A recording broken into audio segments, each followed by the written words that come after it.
So many people think that it's normal to leak urine when you cough, sneeze, and laugh as you age, but it's not normal. It is actually very common, but not normal. And at Freedom Physical Therapy, we can help you so you do not need to leak urine when you cough, sneeze, and laugh.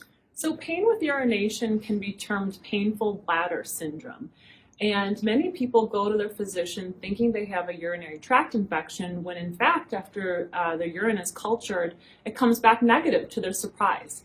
And often we can have an irritation of the nerves around the bladder or around the urethra and some hypertonic pelvic floor, which means overactive pelvic floor, which can mimic the symptoms of a urinary tract infection.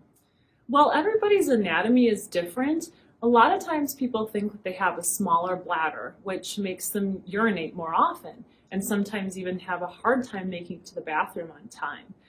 This isn't always the case. A lot of times we can train the bladder to help it store a little bit longer to make it much more comfortable to get to the bathroom in an easier amount of time. It's normal to urinate 0 to 1 times per night if you're 65 and younger. If you're 65 and older, it's normal to urinate 1 to 2 times per night.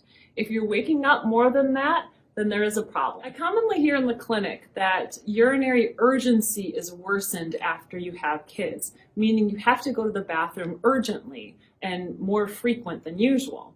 And a lot of times this can be related to the lack of sleep that new moms are getting, and it's a really common time to up your caffeine intake. The caffeine can be a really big irritant to your bladder and make you have to go to the bathroom more often. Also, you could have something structurally different within your body after having kids. So meaning that there's more tension in some of your tissues around the bladder, or something's pulling on the bladder to make it a little bit more irritated. And this can happen in the labor and delivery process, or even just the act of carrying a fetus for 9 months. If any of these problems sound like you, pelvic physical therapy can help. Please reach out to us at Freedom Physical Therapy and our pelvic health services for more information.